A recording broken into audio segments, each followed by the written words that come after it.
Hi friends, সবাই কেমন আছো? আশা করি সবাই খুব ভালো আছো। আমরা খুব ভালো আছি। আজকে পোলাও বানিয়েছি, সেটা আপনাদের সবার সাথে শেয়ার করলাম।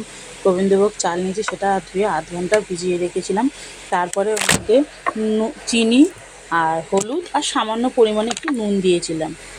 তা হলুদ, কেউ যদি সাদা পোলাও খেতে চান তাহলে হলুদটা দেবেন না, আর মিষ্টিটা যে যেই পরিমাণে মিষ্টি খান সেই পরিমাণে মিষ্টি দেবেন। আর তারপরে একটা বাটির মধ্যে কাজু বাদাম আর কিশমিশ ধুয়ে ভালো করে ভিজিয়ে রেখেছিলাম।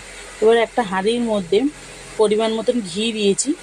ঘিটা গরম হয়ে যাবে, তারপরে তেজপাতা আর কাজু কিশমিশগুলো যেটা ধুয়ে ভিজিয়ে রেখেছিলাম সেটা দিয়ে দিয়েছি। দিয়ে একটু ভালো করে নাড়াচাড়া করে হালকা একটু ভাজা ভাজা করে নেবো। নিয়ে এবার যেটা চালটা মেখে রেখেছিলাম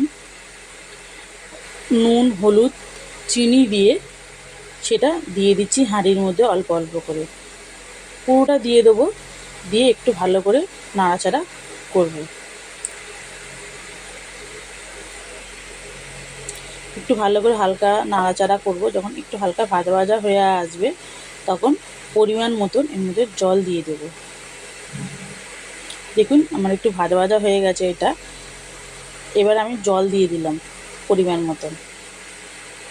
এবার যখন জলটা ফুটে যাবে তখন গ্যাস কমিয়ে আমি হালকা করে রেখে দেবো। তারপরে আমার পোলাওয়ের যে জলটা থাকবে সেটা টেনে যাবে, পুরো শুকনো হয়ে যাবে। এটা আস্তে যখন ঠান্ডা হয়ে গেছিলো তখন পুরো ঝরঝরে হয়েছিল।